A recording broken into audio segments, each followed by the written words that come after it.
بسم اللہ الرحمن الرحیم۔ سب سے پہلے میں تمام انعامتا کی بارگاہ میں عقیدت سے نذرانہ سلام پیش کرتا ہوں۔ السلام علیکم ورحمۃ اللہ وبرکاتہ۔ حقیقی نقطہ کے ناظرین، امید ہے آپ سب خیریت سے ہوں گے اور اس چینل کو ملاحظہ کر رہے ہوں گے۔ یہ چھوٹی چھوٹی ویڈیوز انسان کی زندگی کے لیے چھوٹے چھوٹے نکات، چھوٹی چھوٹی باتوں کو سمجھنا بڑا ضروری ہے۔ آج معراج النبی 27 رجب کی رات ہوگی اور کہا جاتا ہے کہ حضور نبی مکرم صلی اللہ علیہ وآلہ وسلم بنفس نفیس خود جبرائیل علیہ السلام ان کو لینے آئے اور وہ خود معراج پر گئے۔ تو اس میں سے چند چھوٹے چھوٹے نقطے میں آپ کی نظر کروں گا۔ سب سے پہلا انمول نقطہ جو میں آپ کی نظر کرنے جا رہا ہوں، غور کیجئے کہ اگر کوئی رسول اللہ صلی اللہ علیہ وآلہ وسلم کی قدموں کی خاک تک پہنچے، دھول بن جائے، رسول اللہ پر نچھاور ہو جائے، تو جب کوئی کسی کے گھر میں جاتا ہے تو بمائے جوتے جاتا ہے، ننگے پاؤں گھر سے نہیں جایا کرتا، اور جب وہ کسی کے گھر جاتا ہے تو اس کے قدموں کی خاک وہاں رہ جاتی ہے۔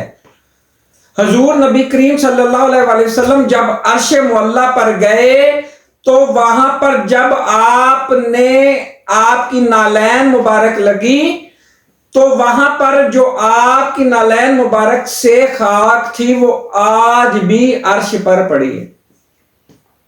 یاد رکھیے گا کہ اگر کوئی رسول اللہ صلی اللہ علیہ وآلہ وسلم کے قدموں کی خاک بن جائے تو اس کا کم از کم مقام عرش معلیٰ ہے۔ دیکھ لیجئے، میں ثابت کر دیتا ہوں کہ دیکھیں، غور کریں، حضرت بلال حبشی رضی اللہ تعالیٰ عنہ کس قدر والہانہ حضور نبی کریم صلی اللہ علیہ وسلم پر، اللہ کی ذات پر نچھاور ہوئے کہ چل یہاں پر رہے ہیں، اور ان کے قدموں کی آواز جو ہے وہ اس جہان میں آ رہی ہے۔ یہ ہیں انعامات۔ پھر اب دو تین چیزیں میں پہلے شیئر کر دوں کہ میں نے کسی سے پوچھا، میں نے کہا یار سب سے پہلی تخلیق کیا ہے؟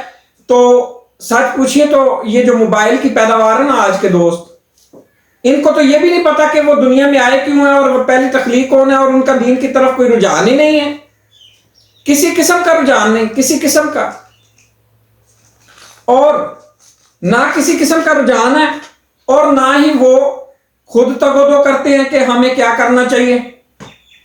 اب اسی طریقے سے میں ان سے سوال کرتا ہوں کہ جب انہیں کچھ پتہ ہی نہیں ہے تو ان کی زندگی کا مقصد کوئی نظر آیا؟ ان کو کوئی ثابت ہے کہ انہوں نے کیا کرنا ہے؟ ایٹنگ، ڈرنکنگ اینڈ میری میکنگ، کھاؤ پیو تے مر جاؤ۔ تے پہلے ارباں خرباں جڑیاں قبراں نے وہ بھی تو بھریاں پئیاں نے مردیاں نال، تے ہور چلے جان گے۔ تو پھر اللہ نے خلیفۃ اللہ کسے کہا ہے؟ اشرف مخلوق کیوں کہا ہے؟ دنیا میں بھیجا کیوں ہے؟ خیر الامت کیوں کہا گیا ہے؟ بھائی ہوش کے ناخن لینے چاہیے، زندگی کو اس طریقے سے، اس انداز سے گزارنا چاہیے کہ جب ہم وہاں پر جائیں تو کم از کم ہمیں یہ اطمینان ہو کہ زندگی میں جو مشن اور مقصد لے کر گئے تھے وہ قبول ہے۔ غور کیجئے کہ آج میں ایک میرے دوست قاری صاحب ہیں، وہ بات کر رہے تھے کہ یار فلاں فلاں کتاب میں حوالے موجود ہیں، اہل سنت جماعت کے تھے وہ، خیر مسلک میں نہیں پڑھنا چاہیے، تو وہ کہہ رہے تھے کہ یار یہ جو 27 رجب ہے نا، یہ فکس ڈیٹ نہیں ہے کہ کتب کے اندر آتا ہے، مسلم تواریخ آتی ہیں کہ یہ ڈیٹ ہے، یہ ڈیٹ ہے، یہ ڈیٹ ہے، یعنی کہ یہ چیز مستند ہے کہ رسول اللہ صلی اللہ علیہ وسلم عرش پر گئے، معراج پر گئے، لیکن 27 رجب وہ کہہ رہے تھے کہ یعنی کہ یہ مستند نہیں ہے، یہ پھر فکس کی گئی آپس میں جو ہے وہ مشاورت سے گزشتہ زمانوں کے اندر۔ خیر میں دلیل میں پڑھ گیا، میں آپ سے بھی وہی، آپ کے سامنے بھی وہی بات رکھ رہا ہوں کہ رسول اللہ صلی اللہ علیہ وسلم کی پیدائش کا دن اس پر متفق نہیں. رسول اللہ صلی اللہ علیہ وسلم کی معراج کا دن، اس پر متفق نہیں. رسول اللہ صلی اللہ علیہ وسلم نے نماز پڑھائی، اس پر متفق نہیں کہ کیسے پڑھائی. کوئی کہتا ہے یہاں ہاتھ باندھنے، کوئی کہتا ہے یہاں ہاتھ باندھنے، کوئی کہتا ہے ایسے کرنا ہے، کوئی کہتا ہے ایسے کرنا ہے، کوئی کہتا ہے ایسے کرنا ہے. مان لیا کہ مختلف ادوار کے اندر مختلف سب کچھ کیا، لیکن اینڈ پر کیا کیا؟ کوئی متفق ہے؟ اسی طریقے سے رسول اللہ صلی اللہ علیہ وسلم کا ظاہری حلیہ مبارک، داڑھی مبارک، کوئی متفق ہی نہیں ہے. میں سوال کرتا ہوں کہ جو یہاں تک متفق نہیں ہے وہ رسول، شکر یہ ہے کہ رسول اللہ کے عرش پر جانے اور معراج سے کم از کم ایک بار جو ہے وہ متفق ہیں کہ چلو رسول اللہ صلی اللہ علیہ وسلم معراج پر گئے، عرش پر گئے. اس کے لیے بھی دلیلیں مانگ رہے تھے اس وقت. وہ تو حضرت ابو بکر صدیق رضی اللہ تعالیٰ نے کہا کہ ہاں اگر محمد صلی اللہ علیہ وسلم نے کہا ہے تو پھر سچ کا ہے، دلیل ہو گئی. لیکن بات کرنے کا مقصد یہ ہے کہ جو لینے آئے گھر سے اور ان کو لے کر گئے براق پر، وہ تو سدرۃ المنتہا پہ جا کے کہہ رہے ہیں کہ اب میں آگے نہیں جاتا، میرے پر جل جائیں گے. وہ راستہ پھر رسول اللہ صلی اللہ علیہ وسلم نے اکیلے کیسے کر لیا؟ عرش معلیٰ پر جائے، دیدار ہوا، بات ہوئی، سارا کچھ ہوا، ہم کلام ہوئے، تحفے طائف، سارا کچھ لے آئے، دے آئے، سارا کچھ جو کچھ بھی تھا آج ہی لے کر گئے. اور رسول اللہ سے جو ہے وہ جو بھی تحفے ملے وہ لے کر آئے. میں پوچھتا ہوں تمام دوستوں سے کہ مجھے یہ بتائیں کہ قرآن کہہ رہا ہے کہ میں تمہاری شاہ رگ سے بھی قریب ہوں. یار ایک عام بندہ جو ہے وہ جو رسول اللہ صلی اللہ علیہ وسلم کا چاہنے والا ہے اور جو رسول اللہ کو فوکس کرتا ہے، رسول اللہ کی ذات مبارکہ کی جو ہے پیروی کرتا ہے سچے دل سے، اور اس کا دل روشن اور منور ہو جاتا ہے. اور رسول اللہ نے فرمایا قلوب المومنین عرش اللہ، مومنوں کا دل اللہ کا عرش ہے. تو مجھے یہ بات بتائیے کہ اگر مومنوں کا دل اللہ کا عرش ہے، مجھے یہ بات بتائیے کہ مومنوں کا دل جو اللہ کا عرش ہے، اور اللہ نے قرآن میں کہا کہ میں تیری شاہ رگ سے قریب ہوں. یار ایک عام بندے کا وجدان اور باطن یہ ہے اور کہ وہ مومن بن جائے تو اس کا دل اللہ کا عرش بن جاتا ہے. رسول اللہ کے دل کی قلبی حالت کیا تھی جناب؟ رسول اللہ کے وجدان کی کیا حالت تھی؟ جو لوگ ظاہر تک رسول اللہ کے نہیں پہنچ سکے کہ رسول اللہ کا عمل کیا تھا، کیا وہ رسول اللہ کے باطن تک پہنچ سکتے ہیں؟ تو بھائی نہیں پہنچ سکتے.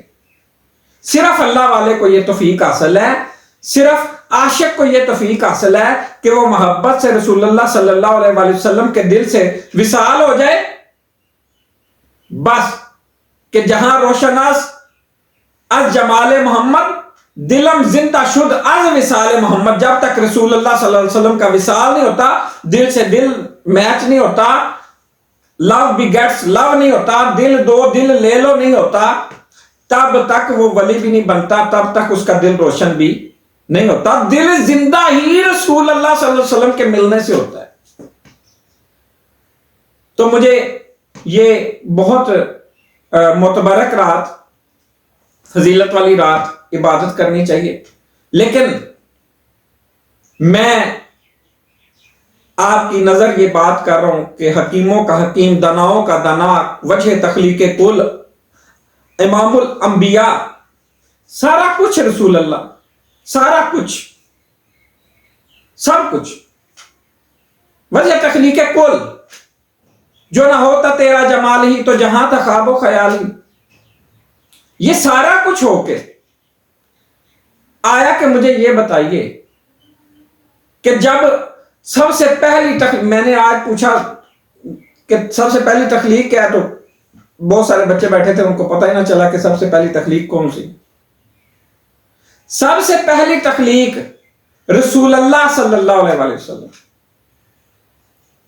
تو پھر پتہ ہی نہیں زمانے کتنے بیت گئے کہ کتنا عرصہ وہ آپس میں گفت و شنید کرتے رہے، آپس میں ایک دوسرے کا دیدار پاتے رہے. رسول اللہ صلی اللہ علیہ وسلم نے فرمایا کہ سب سے پہلے اللہ نے میرا نور محمدی پیدا کیا، اس سے پھر عالمین پیدا کیے. تو ہم ایک جو معراج ہے وہ ہمیں نہیں پچتی. رسول اللہ صلی اللہ علیہ وسلم پتہ نہیں کتنی کی ہوں گی آپ نے. کہا جاتا جی خواب کے عالم میں اتنے کی، ظاہری حالت میں یہ ایک کی. کمال ہے بھائی. ایک عام بندہ دعویٰ کرتا ہے کہ جو رسول اللہ صلی اللہ علیہ وسلم سے واصل ہو جائے دل سے، لو بھی گیٹس لو ہو جائے، اس کا دل زندہ ہو جاتا ہے، وہ اس کا دل اللہ کا عرش بن جاتا ہے، وہ اس میں اس کا نور دیکھ لیتا ہے. رسول اللہ کے باطن کا کیا حال ہوگا، کیا عالم ہوگا، اور کس قدر تجلیات اور انوارات کا جو ہے وہ گہوارہ ہوگا. کہ صحابہ کرام نے کہا یا رسول اللہ آپ تو دیکھ آئے، ہم کسے دیکھیں، ہم اللہ کو کیسے دیکھیں گے؟ تو آپ نے فرمایا من رانی فقد رآ، کہ جو مجھے دیکھ لے وہ اس نے اللہ کو دیکھ لیا. تو بھائی یہ زندگی رائے گاں مت کیجئے، اپنے سینوں کو رسول اللہ صلی اللہ علیہ وسلم کے حقیقی عشق سے اس کو سجائیے. رسول اللہ صلی اللہ علیہ وسلم کی ذات مبارکہ کے بارے میں اپنے ذہن کو کشادگی دیجئے، وسعت دیجئے، محبت دیجئے. چمک تجھ سے پاتے ہیں سب پانے والے، میرا دل بھی چمکا دے چمکانے والے. آج کا یہی نقطہ تھا ہمارا. میں امید کرتا ہوں بہت سارے دوستوں کو اچھا لگا ہوگا. میری کسی کی دل آزاری مقصد نہیں ہے، مقصد یہ ہے کہ ہم کہاں کھڑے ہیں آج. ہمیں رسول اللہ صلی اللہ علیہ وسلم سے والہانہ محبت ہونی چاہیے، ان کی روحانی فیض سے مستفید ہونا چاہیے. کیونکہ شریعت اور طریقت صرف یہ ہے کہ ظاہری اور باطنی حضور نبی کریم صلی اللہ علیہ وسلم کے ظاہر کے ساتھ ساتھ رسول اللہ صلی اللہ علیہ وسلم کے باطن سے اکتساب فیض حاصل کیا جائے. مختصراً کہ جو دوست روحانی ذکر لینا چاہیں وہ میرے واٹس ایپ نمبر 0319596131 پر رابطہ کر سکتے ہیں. اس کے ساتھ ہی میں اجازت چاہوں گا. السلام علیکم ورحمۃ اللہ وبرکاتہ.